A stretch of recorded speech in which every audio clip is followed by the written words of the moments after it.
Hello student, जय Siya Ram. Student, मैं निशु यादव स्वागत करती हूँ एक बार फिर से आप सभी का मेरे इस यूट्यूब चैनल पर जिसका नाम है believe yourself. Student, HPSC PGT subjective paper 23 को है, आप सभी को पता है। और आप लोगों की धड़कनें बढ़ी हुई है ना, कि कैसा होगा, अभी क्या करें मैम, है ना, ये सब हो रहा है। और कहीं ना कहीं आप रिवीजन पे भी फोकस नहीं कर पा रहे हो। तो रिवीजन जो आप लोगों ने जितने भी क्वेश्चन लिखे हैं ना, क्वेश्चन प्रैक्टिस किए हैं ना, वो इसी दिन के लिए संभाल के रखे थे वो क्वेश्चंस, कि जब आपका at the end of the day हो तो आप लोग क्या कर सकें, उसका रिवीजन कर सकें, है ना, क्या कर सकें, रिवीजन कर सकें। ठीक है, तो जो क्वेश्चंस है ना, आप लोग उन्हीं का रिवीजन करेंगे कल पूरे दिन। ठीक है, मतलब जो टॉपिक आप लोगों को लगता है कि 70 to 80% आपका सिलेबस कवर करते हैं और आप लोगों ने प्रैक्टिस की है, उन्हीं को ही देखना है। पॉजिटिव रहना है, शुरू से ये बोलती आई हूं मैं आप लोगों को। ठीक है, कल का दिन खराब नहीं करना है ओवर थिंकिंग में, या कुछ भी सोचकर मेरा होगा नहीं होगा, जो भी होगा आप लोगों के हाथ में कतई नहीं है वो चीज। ठीक है, आप लोगों के हाथ में होती तो आप एग्जाम से पहले ही खुद को सिलेक्ट कर चुके होते। ठीक है, तो जो आप लोगों के हाथ में है ही नहीं उसके बारे में सोचना क्यों।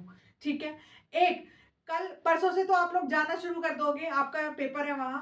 ठीक है, बट अभी कल के लिए आप क्या कर सकते हो, जो पेपर की टाइमिंग रहने वाली है ना, जो पेपर की टाइमिंग रहेगी, ठीक है, आप लोगों के एग्जाम की जो टाइमिंग है, यानी ये वाली टाइम है आपकी, तो इसमें आप लोगों को एक मॉक जरूर देना है। ठीक है, बच्चे पूछ रहे हैं कि मैम सीक्वेंस से क्वेश्चन करें, कैसे अटेम्प्ट करें, मेरे पास बहुत सारे मैसेज और कॉल थे। तो सबसे पहली बात तो ये, जो आपको 18 क्वेश्चन है आप लोगों के टोटल, आपको पता है 15 करने हैं, तो जो 3 कट होंगे पहले उनको काट लो। ठीक है, फिर उसके बाद आप लोगों को, बेटा ऐसा नहीं होगा कि 15 के 15 क्वेश्चन आते होंगे, बिल्कुल नहीं होगा ऐसा। ठीक है, और अगर ऐसा होता है तो कंपटीशन बहुत टफ होने वाला है। ठीक है, क्यों होने वाला, सबको आते होंगे ऑलमोस्ट। ठीक है, अगर आपको 15 में से कुछ क्वेश्चन नहीं आते हैं तो ये नहीं सोचना, अरे पता क्या होता है, हम लोगों को जो आता है ना उस पर ध्यान नहीं देते, जो नहीं आता है उसके बारे में सोच सोच के जो आता है उसको गड़बड़ा देते हैं हम लोग। ठीक है, दूसरी बात मैं आप लोगों को हमेशा बोलती आई हूँ पूरे गाइडेंस कोर्स में, पूरे उसमें, कि भाई जरूरी नहीं है जो आप लोगों को अपना बेस्ट लगता हो, जो आप लोगों को अपना बेस्ट लगता हो वो एग्जामिनर को भी आपका बेस्ट लगे।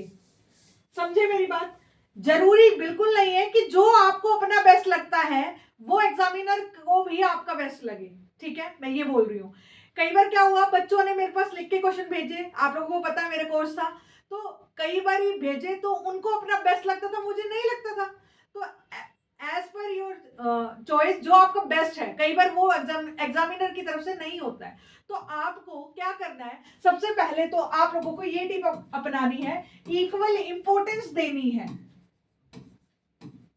इक्वल इंपॉर्टेंस देनी है।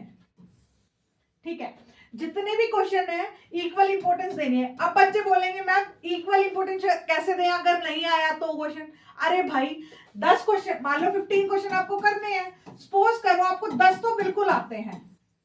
ठीक है, लेकिन 5 क्वेश्चन ऐसे हैं जो आपको कम आते हैं या मॉडरेट आते हैं या फिर बना के लिखोगे, या मतलब वो वाली चीजें, वो वाली सिचुएशन है।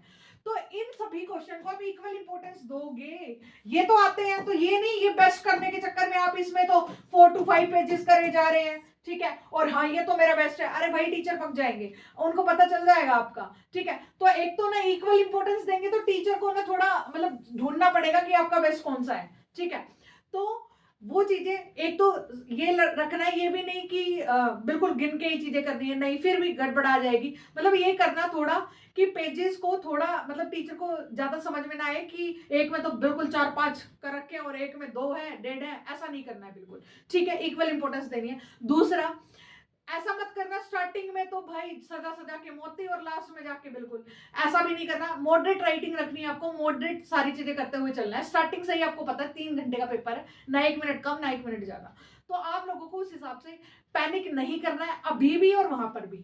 ठीक है, एक क्योर बोलना चाहूंगी आप लोगों के लिए, ये मतलब खासकर उन बच्चों को समझ आएगा जो बिल्कुल अभी इस टाइम में मतलब वो बोलते हैं ना मन का जो मनोदशा है वो सही नहीं है, और मोस्टली जितने भी बच्चे हैं ना उन सबकी मनोदशा अच्छी नहीं होगी, ऑब्वियसली जो सीरियस कैंडिडेट है। और ये बेटा एक सब्जेक्टिव पेपर है, यहाँ पर जो प्री क्लियर करके आए उन सबका मतलब ये है वो सीरियस ही है सारे, ठीक है। तो आप सब सारे एक साथ एग्जाम देने जा रहे हो और अभी थोड़ा मतलब पैनिक वाला माहौल है, तो भूल भी गई हूँ मैं थोड़ा आपकी वो क्योट एक बार लर्न मतलब याद कर लेती हूँ, थोड़ा थोड़ी मतलब टफ सी है ना।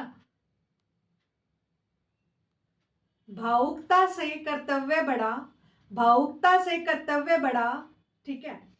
कर्तव्य निभे बलिदानों से, भावुकता से कर्तव्य बड़ा, कर्तव्य निभे बलिदानों से, दीपक कहाँ जलना छोड़े डर कर तूफानों से, ठीक है। इस टाइम जो आपकी इमोशन इंस्टेबिलिटी हो रही है ना, कि भावुक हो रहे हो आप बहुत ज्यादा कि क्या होगा, मैं बिल्कुल समझ सकती हूँ बेटा।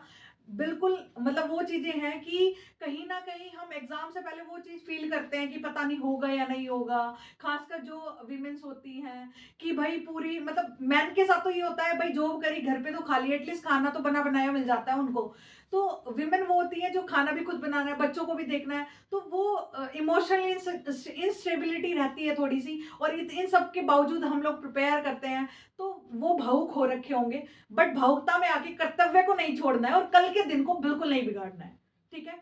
भावुकता से कर्तव्य बड़ा, कर्तव्य निभे बलिदानों से, ठीक है। दीपक कहाँ जलना छोड़े डर कर तूफानों से। याद रखना है आपको अपना काम करते रहना है till the end of the day, आपको अपनी अपनी तरफ से बेस्ट देना है, ठीक है। यहाँ पे इमोशन की चीज ज्यादा थी तो इसलिए मैंने इमोशन पे ही आप लोगों को चीजें समझाने की कोशिश करी, ये पूरा ब्रेक डाउन हो रहा है अभी, ठीक है। तो इमोशनली खुद को स्टेबल रखे और चीजें सही रखे, ठीक है स्टूडेंट। मैं निशो यादव एंड करती हूँ मेरी इस वीडियो का, मिलती हूँ किसी नई वीडियो में, तब तक के लिए जय श्री राम।